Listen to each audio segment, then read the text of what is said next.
अस्सलाम वालेकुम जी, मेरा नाम सोहराब बरकत है। आप मेरा यूट्यूब चैनल देख रहे हैं। आप आज के या पिछले 2 दिनों के पाकिस्तान के सारे अखबारात खोलें, आप टेलीविज़न चैनल्स ऑन करें, ट्यून इन करें, जितने भी चैनल्स हैं उन पर एक ही बात हो रही है, जस्टिस काजी फाइज ईसा केस के हवाले से जो सुप्रीम कोर्ट का एक तारीखी फैसला आया है। अब ये बड़ी कंसर्न तलब बात है। और उसके बाद एक एजेंसी है, एक इंटेलिजेंस एजेंसी है, उसके जो डीजी हैं उनका ये कहना कि जनाब प्राइम मिनिस्टर खान ने उन्हें ऑफिस में बुलाकर उन्हें बाकायदा ये कहा कि जनाब तुम काजी फाइज ईसा के ख़िलाफ़ तहकीकात शुरू करो। और फिर काजी फाइज ईसा साहब का जब वो अपना केस खुद लड़ रहे थे तो उनका ये कहना कि जनाब उन्होंने फैज़ाबाद धरने में खादिम रिजवी के फैसले के दौरान उन्होंने जो मुल्की एजेंसीज़ के बारे में, आर्मी के सियासत में रोल के हवाले से जो बातें की हैं उसकी वजह से उन्हें सुप्रीम कोर्ट से निकालने की एक कोशिश की जा रही है। अब this is a big debate, ये एक बहुत बड़ी डिबेट है और ये एक बड़ा सीरियस मसला है। इस पर बात करने के लिए मेरे साथ वेरी आर्टिकुलेटेड अंग्रेज़ी अखबार के लिए लिखते हैं और बड़े प्रोमिनेंट पाकिस्तान के जर्नलिस्ट हैं, बड़े क्लोजली और कीनली इन्होंने इस मसले को फॉलो किया है। जनाब हसनात मलिक साहब हमारे साथ मौजूद हैं। अस्सलाम वालेकुम। वालेकुम सलाम। मलिक साहब शुक्रिया, आपने टाइम दिया। ठीक ठाक हैं, खैरियत हैं? जी बहुत शुक्रिया सर। सबसे पहले मुझे ये बताएं, काजी फाइज ईसा साहब के पीछे है कौन? एस्टेब्लिशमेंट है या गवर्नमेंट है?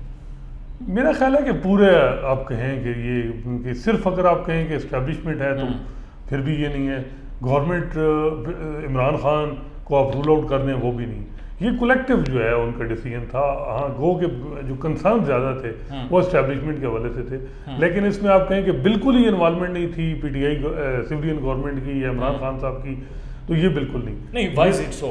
Sorry to interrupt you, why is it so? Qazi Faez Isa 2023 में सुप्रीम कोर्ट के चीफ जस्टिस बनने जा रहे हैं, एक काबिल बंदे हैं, डेमोक्रेसी के हवाले से बड़ी राय रखते हैं और एक बड़ा अच्छा ओपिनियन है उनका।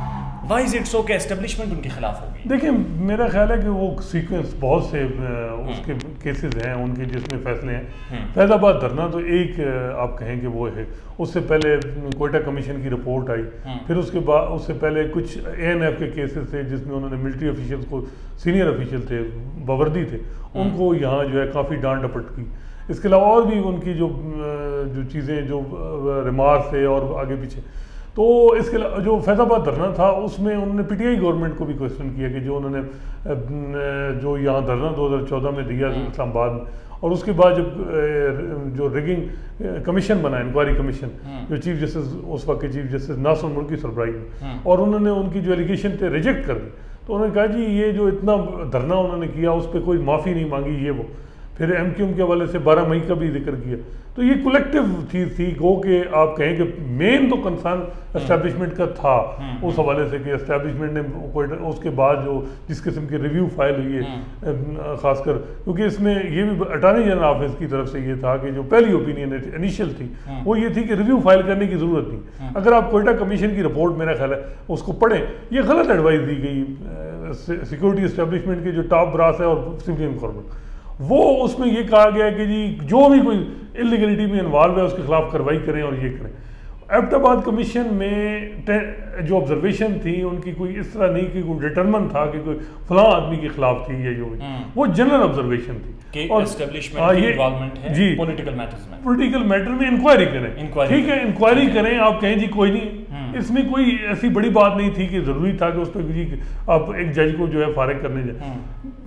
उसमें जो बातें थी वो डिटर्मिनेशन नहीं थी, किसी नाम किसी इंडिविजुअल का नहीं था, चाहे वो सिविलियन। और उसमें मेरा ख्याल है कि वो अगर देखें फैज़ाबाद धरने का जिस तरीके से उसमें बड़ा जो मेन रोल सिविलियन गवर्नमेंट का था उस वक्त की नून लीग, उन्होंने भी एस्टेब्लिशमेंट को इन्वॉल्व किया कि जी इन लोगों को उठाएं, और इस हवाले से कोई रूल उसमें। तो ये आप कहें कि जी वो अगर वो उन्होंने ऑब्जर्वेशन दी, वो जो ऑब्जर्वेशन दी कि जी जो लोग इन्वॉल्व थे, जिन लोगों ने फैसिलिटेट किया उनके खिलाफ इंक्वायरी करें और फिर करें। अब इंक्वायरी करते अब कहते हैं जी नहीं है कोई जरूरी तो नहीं कि भाई उससे पहले ये मेरा ख्याल है कि साहब खुद भी तो एम्फेसाइज करते रहे ना सुप्रीम कोर्ट में अपनी जो रिपोर्टिंग हमने अखबारात में पढ़ी है या आप लोगों के जो यूट्यूब चैनल्स पे देखी है, वो इस चीज़ पर एम्फेसाइज करते रहे मोस्टली कि जनाब चूंकि मैंने फैज़ाबाद धरना केस का फैसला दिया था, ऑब्जर्वेशन दी थी, उस वजह से मुझे टारगेट किया जा रहा है स्पेसिफिक। नहीं, उसमें तो बिल्कुल ये था कि जब कोयटा वो उनका जजमेंट आया तकरीबन 15 फरवरी 2019 को, उसके बाद मीटिंग्स हुई, कुछ सीनियर वकील जो इस्टेब्लिशमेंट के बहुत करीब हैं, जो प्राइवेट काम, उनको साथ मीटिंग हुई, उनसे भी मशवरे लिए गए अब कि जी ये जो जजमेंट है इसको क्या करें के इस हवाले से। कुछ जो थे जिनका पर्सनल ग्रजेस थे, जैसे काजी भाई से, जिनमें से आप कहें जो मौजूदा लॉ मिनिस्टर हैं फरोग नसीम साहब, इनका कोई उनके साथ अच्छे तलकात नहीं रहे। मतलब 12 मई में भी एज ए माइकस जब जस्टिस काजी फैसल एज वकील पेश हुई तो फरोग नसीम एडवोकेट जनरल थे, तो ये पुराना एक उनका रेवलरी ग्रज जो भी वो जो एक एस्टेब्लिशमेंट के साथ हवाले से जो व्यू है काजी साहब का वो बड़ा सख्त है। फिर तो वो जो मशवरा लिया गया उन वकीलों में से, उनमें से फरोग नसीम साहब थे, इरफान कादिर थे, अली जफर थे और एक दो वकील, ये इनमें से जो है वो कि इन्होंने कहा होगा कि जी मतलब करें आप ये डैमनिंग है जजमेंट आपकी, इस पे करें। फिर उसके बाद जो है चीज़ें सर्च कि जी उनके ये प्रॉपर्टीज़ की बात हुई कि ये अनडिक्लेयर्ड प्रॉपर्टी है उनकी बीवी बच्चों की, तो वो उस पर सर्च की गई। उसके वो काजी साहब का कहना है कि जी यूके में फर्म हायर की गई और 10 मई यानी ये आप देखें ना, मई में फरवरी में ये केस हो रहा है, मार्च में रिव्यू पिटीशन आ रही है, रिव्यू पिटीशन जो आ रही है फैजाबाद धरने केस में, उसमें कहा जा रहा है कि जस्टिस काजी फैसल ने मिसकंडक्ट किया। वकील कौन है? अली जफर हैं, इरफान कादिर हैं, फरोग नसीम। अप्रैल में अब्दुल वहीद डोगर जो है वो कंप्लेंट फाइल करते हैं कि जी ये इस किस्म की प्रॉपर्टीज आई हैं और ये वो, और अप्रैल में 10 मई को वो सारा कुछ हो जाता है, DGFIA से भी रब्ता हो जाता है, FBR से भी हो जाता है, और 20 मई को जो है रेफरेंस फाइल हो जाता है। ये जो इंसिडेंट आप अगर इनको देखें 15 फरवरी से 14 फरवरी 15 फरवरी जब भी ये फैजाबाद का धरना का फैसला है, उससे फरवरी से लेके और आप मई तक देखें तो वो एक कंटिन्यूस जो है वो अटैक था जस्टिस काजी फैसल का। तो वो उस हवाले से उन्होंने फिर अपना एक आर्गूमेंट वो लिया और मेरा ख्याल है कि वो उसमें काफ़ी हद तक वो उनकी जो मिनॉरिटी जजेस थे वो कन्विंस थे। इवन जस्टिस मंसूर अली शाह ने वो जिक्र किया और उन्होंने कहा कि जी वो जो अगर इन एविडेंस को इन इवेंट को देखें जो फैजाबाद धरने के फैसले के बाद, उनमें वाज़ेह होता है कि ये मैला फाइडी बदनीति पे फैसला था जो रेफरेंस फाइल हुआ। वजह ये थी जज की कि उसने एक फैसला की ऐसा दिया जो गवर्नमेंट फंक्शनरीज और उसके बाद वो अटैक FIA किसके नीचे काम करती है सर? वो प्राइम मिनिस्टर के नीचे काम। DG FIA बशीर मेमन साहब सच बोल रहे हैं? एक हद तक तो आप कह सकते हैं कि भाई वो क्योंकि इसमें आप देखें अगर रेफरेंस हो उसमें FIA का जिक्र है, कुछ ट्रैवल हिस्ट्री का उनके बारे में उनसे FIA ने कोई बताया ये वो। अब ये जो वो कह रहे हैं कि जी मुझे कहा गया कि ये करें, ऑफिस में बुलाकर पहले इशारतन कहा गया, फिर फरोग नसीम के ऑफिस में भेजा गया, फिर शहजाद अकबर के पास, शहजाद अकबर के ऑफिस में, देन फरोग नसीम के पास। तो सर ये मेरा ख्याल है कि कुछ चीज़ें हैं, अब आप कहें कि उसमें बिल्कुल रोल नहीं था, वज़ीर आज़म इमरान खान ने उनको नहीं कहा होगा या बशीर मेमन साहब को कहा होगा, लेकिन जो प्राइमरी एविडेंस थे ना वो कहीं और से जो है वो गैदर हुई। और आज हामिद मीर साहब का मैं कहीं देख रहा था, उन्होंने कहा कि जी इमरान खान ने मुझे खुद कहा कि मैं पीछे नहीं हूँ जैसे काजी फैसल के रेफरेंस, मतलब इसमें कोई और लोग हैं जिनको, तो वो ये सारी चीज़ें हैं। इसमें अब बशीर मेमन साहब का एक पर्सनल ग्रज भी है, उनका वो पेंशन वाला मामला, कुछ चीज़ें हैं क्योंकि इमरान खान साहब ने जिस तरीके से कहा कि जी फलां का केस बनाओ, ये होगा बिल्कुल। लेकिन आप कहें कि जस्टिस काजी फैसल केस में सिर्फ जो है ये शहजाद अकबर और ये मामला था, तो ये नहीं, ये मामला फरोग नसीम तो आर्किटेक्ट थे, वो लीगल माइंड थे, उन्होंने ड्राफ्टिंग की। मटेरियल किसने दिया? किसने? अगर अब बशीर मेमन ने इनकार कर दिया तो फिर किसने दिया? या बशीर मेमन से क्या वो करवाना तो फिर आपकी क्या व्हाट्स योर टेक, किसने दिया? मेरा ख्याल है कि बहुत सी इसमें पूरी स्टेट बाकायदा फर्म्स हार गई। फर्म तो वो एडमिटेड फैक्ट, वो जो चीज़ उन्होंने जिक्र की मुनीर मलिक साहब ने अपने आर्गूमेंट में कि जी फर्म हायर हुई यूके में जो डिडक्ट जिन्होंने ट्रेस आउट की कि जी फलां जगह एसेट है। ये जो सारी खिचड़ी बनती जा रही है, इसको हम किस तरह से जोड़ेंगे और किस तरह से वो जो असल स्टोरी है, जो असल बात है, उस तक पहुंचे किस तरह से? Too many things are there and they are scattered.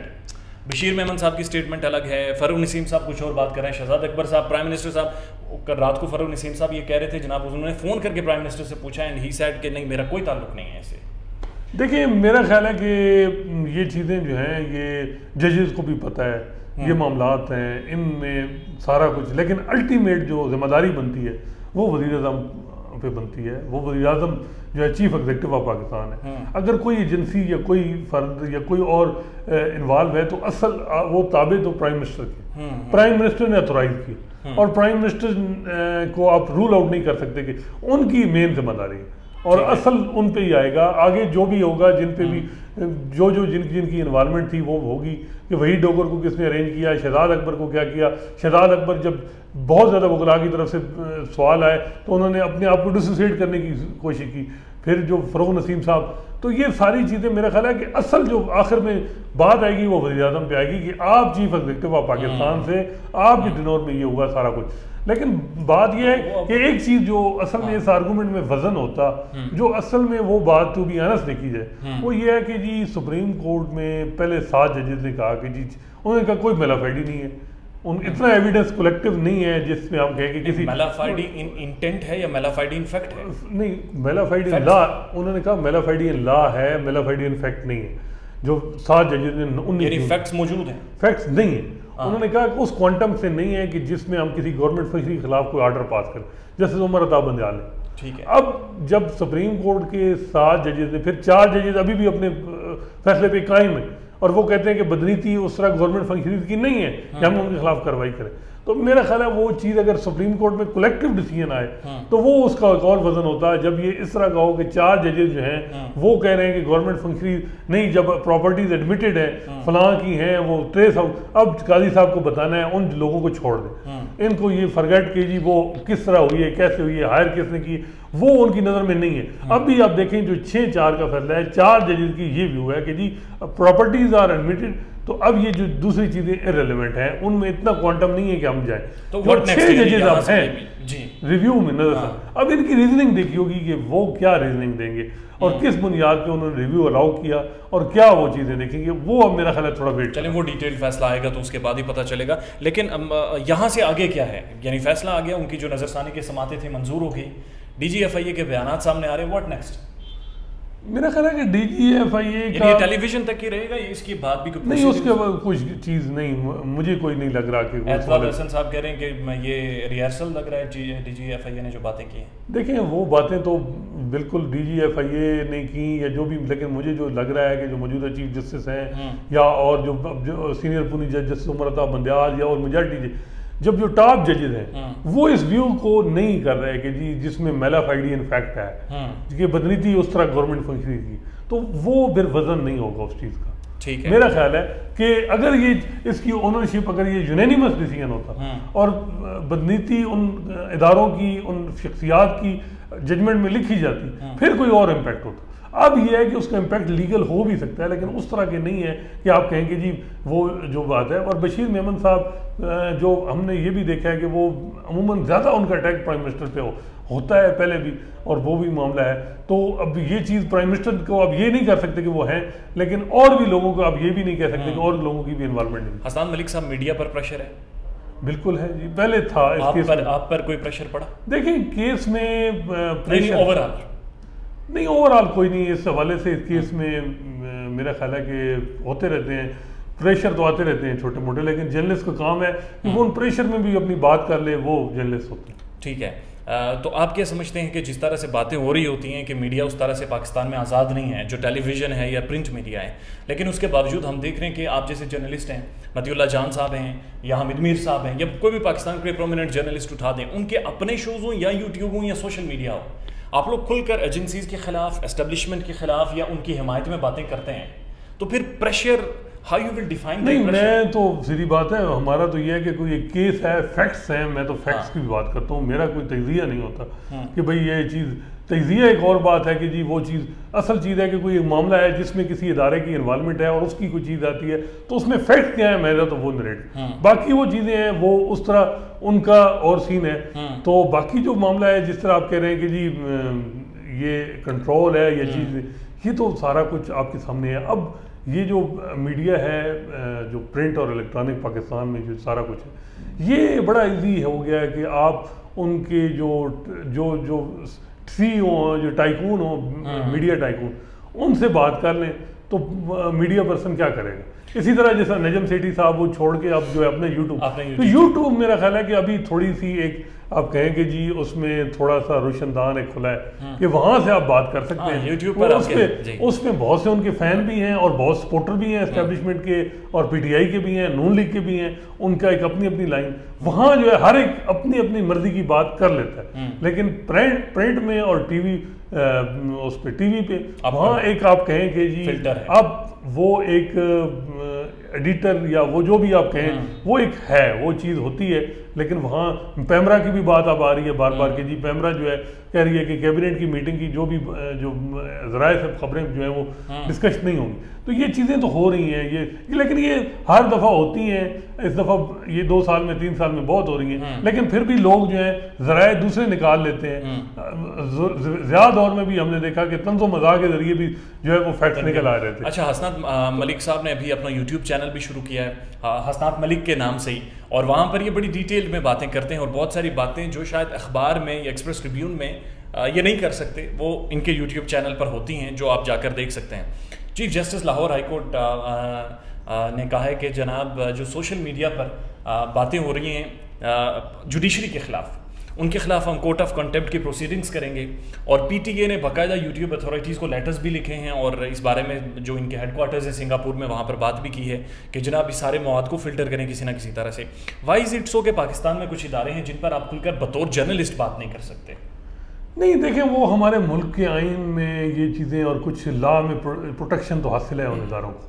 पूरी दुनिया में होता है सिर्फ यहाँ पे नहीं, यहाँ तो आप देखें पाकिस्तान का जो कॉन्स्टिट्यूशन है 1973 का, उसमें ही पहले बात है कि जी रिट फाइल नहीं हो सकती। आप अगर आप मतलब कोई भी जो मिलिट्री के रिलेटेड जो लोग होंगे उनको अपना एक अगर जस्टिस लेना है तो वो जाएंगे, वहाँ आप डायरेक्टली उस तरह नहीं हो सकती। रेट में बार है 199 के जरिए। वो अलग बात है कि 3 ऐसी है कि जिन मिलिट्री कोर्ट के जो फैसले थे या जो भी उनमें वो non coram judice without jurisdiction और 3 एक और प्रिंसिपल है इलीगली, वो उन बुनियादों पे आप जा सकते हैं, लेकिन वैसे नहीं है राइट आप किसी के रेट में जा। ये पाकिस्तान में जो कानून मौजूद है जिनमें, और जिस तरह कंटेम्प्ट लॉ है, कंटेम्प्ट लॉ है जिसमें ये बात है कि जी आप जो है जजेस के हवाले से ये बातें सेकेंडलाइज, लेकिन बात ये है कि आप इस तरह फैक्ट्स को छुपा भी नहीं सकते। अब ये चीज़ भी नहीं होती, और मेरा ख्याल है कि ये ओपन होना चाहिए चीज़ें।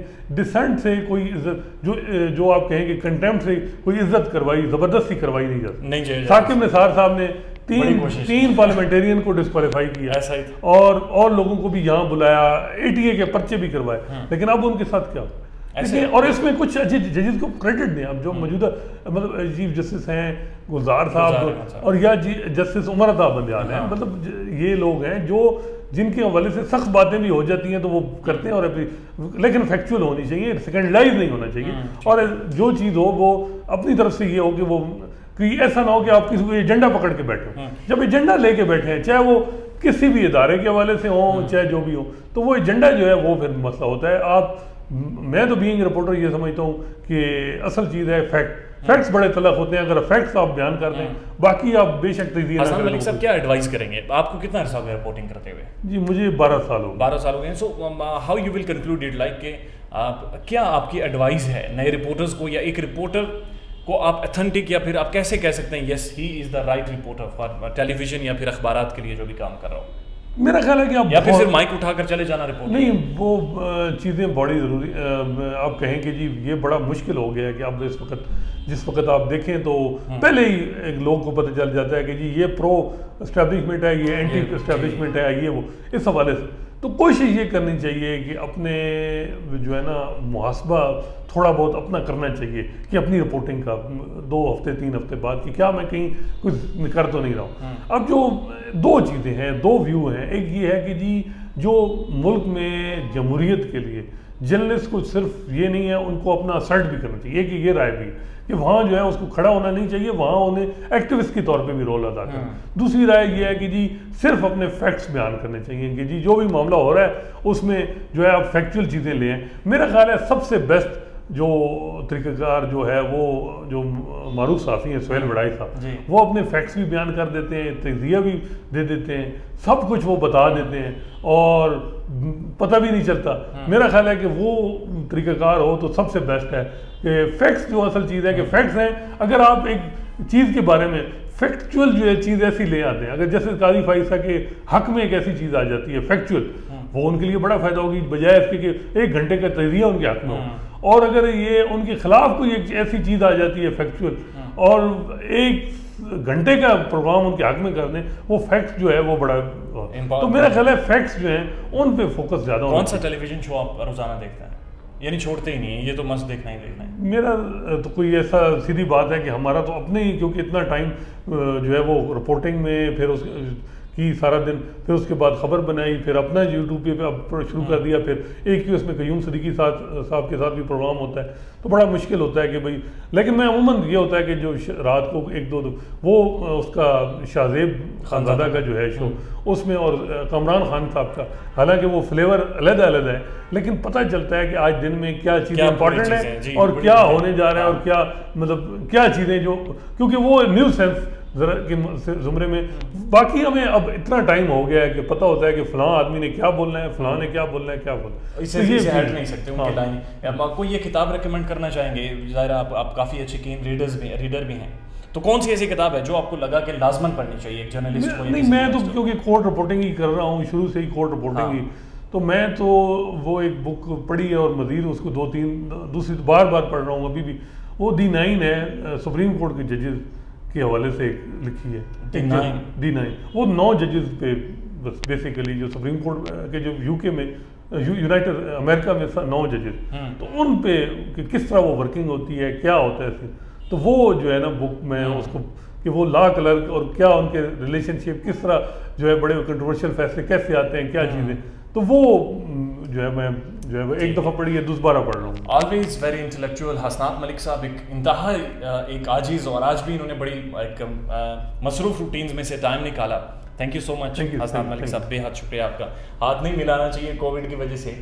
नाज़रीन, हसनात मलिक साहब एक्सप्रेस ट्रिब्यून के साथ काम करते हैं, ये अंग्रेज़ी अखबार के लिए लिखते हैं, यूट्यूब पर बात करते हैं, और एक बड़ा ही क्लियर और आर्टिकुलेट ओपिनियन रखते हैं जब भी बात करते हैं। इनकी अपनी एक पर्सनैलिटी है, अपनी एक थिंकिंग है, अपनी एक इनकी इन्वेस्टिगेटिव जर्नलिज्म है, और इन सारी चीज़ों में से निकल कर ये अपने आप में एक ब्रांड है, नो डाउट इन दैट। हसनात मलिक साहब का बेहद शुक्रिया, आप सब का बेहद शुक्रिया। अपना बहुत सारा ख्याल रखें, और हमारे चैनल का भी थैंक यू सो मच।